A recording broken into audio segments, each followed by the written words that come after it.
Gamal, parlez-nous de ces pays qui soutiennent la Russie. Alors, on a vu Bachar al-Assad, le président syrien, déclarer tout simplement que cette opération est une correction de l'histoire. Pendant ce temps, l'Iranien Ibrahim Raisi, lui, il estime tout simplement que l'expansion de l'OTAN est une menace grave pour la stabilité et la sécurité des pays indépendants des différentes régions. Plus loin, il y a le Vénézuélien Nicolas Maduro qui a tout simplement déclaré que le Venezuela est avec Poutine et il est avec la Russie. Alors, parlez-nous de ces pays. Pourquoi ce soutien?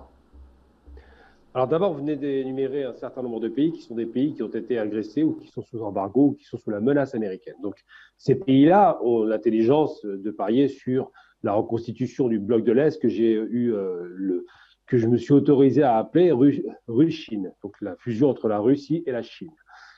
Ces deux nouveaux acteurs qui ont enfin émergé, qui se positionnent politiquement, alors que ce n'était pas le cas pendant près de 30 ans, sont des acteurs qui comptent pour les pays du Sud et pour les pays en danger. Donc là, quand on parle de ces trois pays, bien évidemment, ils soutiennent la Russie, d'abord parce que c'est un allié traditionnel, et ensuite parce qu'ils sont tous, Cuba aussi soutiendrait la Russie, sous la menace états-unienne. Ça, c'est une première chose. Ensuite, c'est vrai que le monde, on a tendance à réduire. Alors moi, je ne suis pas tout à fait d'accord avec ce que disait Tarek Mami tout à l'heure concernant la guerre mondiale. La première guerre mondiale est une guerre européenne, il n'y a aucun problème. La seconde guerre mondiale est bien une guerre mondiale dans la mesure où les théâtres d'opération militaire ne se vendent pas à l'Europe. On a toute l'Europe, évidemment, qui est fait à 100, 60 millions de morts quand même.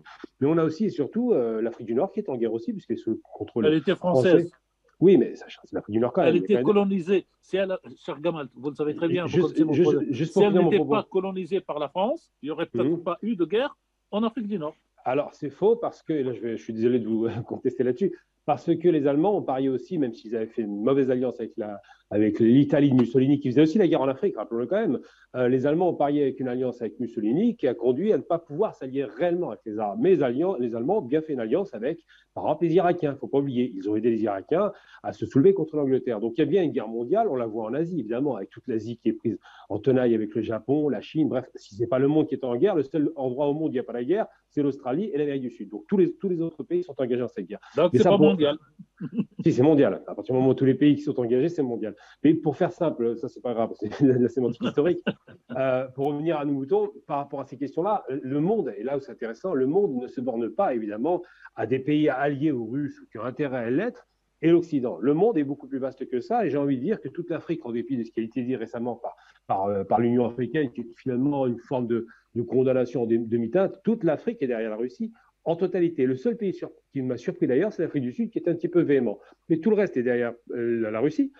Toute l'Asie, je dis bien toute l'Asie, est derrière la Russie. C'est quand même, c'est pas peu de le dire, 4 milliards d'habitants sur Terre. C'est pas rien. Donc le soutien, évidemment, n'est pas aussi évident parce qu'il y a une guerre et qu'on n'aime pas les guerres en règle générale, mais on a bien compris que l'enjeu géostratégique et géoéconomique, il y a deux affrontements dans la bataille. Géostratégiquement, eh bien, les Russes montrent qu'ils arrêtent la progression de l'OTAN et qu'ils arrêtent cette arrogance américaine. Et puis géoéconomiquement, j'ai envie de dire que les Algériens, pour ne prendre l'exemple que de ceux que je connais plus, applaudit dès demain le fait qu'effectivement le baril de pétrole a explosé, dépassant les $100 et que le gaz était multiplié par 10 quasiment. Donc tout cela a un intérêt pour ces pays. L'Algérie, par exemple, soutient la Russie aussi. Mais au-delà des alliés traditionnels, beaucoup de personnes observent avec beaucoup d'attention la fin du règne et de l'hégémonie américaine, la fin de la Pax Americana par les bombes et la fin de cette espèce d'arrogance pseudo-démocratique qui a conduit, je le rappelle aussi encore une fois, à ce qu'on assassine à peu près 5 millions de personnes au Moyen-Orient en 30 ans. C'est cela qu'on regarde. Et puis je voudrais dire une chose très importante qui n'est pas anodine quand même. On est dans l'époque des réseaux sociaux et des caméras que tout le monde porte sur soi. Étrangement, en Ukraine, on se rend bien compte que les massacres de masse n'existent pas. Il n'y a pas de bombardement massif de villes, il n'y a pas de population. Il y a 100 000 personnes qui ont fui par peur, c'est vrai, mais il n'y a pas de destruction massive. À part les zones stratégiques et militaires, les Russes ont bien pris soin de ne pas s'aliéner la population parce qu'ils ont compris, contrairement aux nazis lorsqu'ils sont rentrés à l'Est, ils ont compris effectivement qu'il ne fallait surtout pas faire en sorte que les Ukrainiens résistent ou soient considérés comme des ennemis.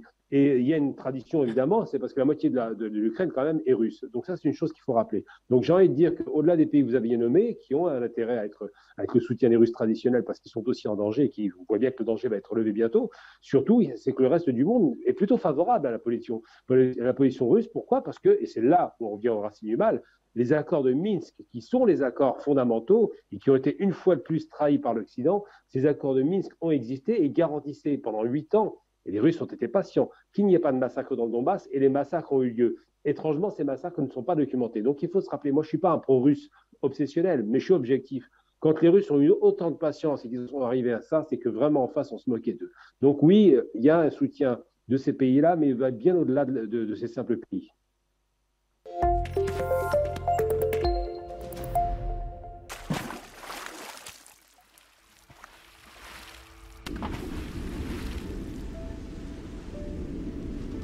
Afrique Média.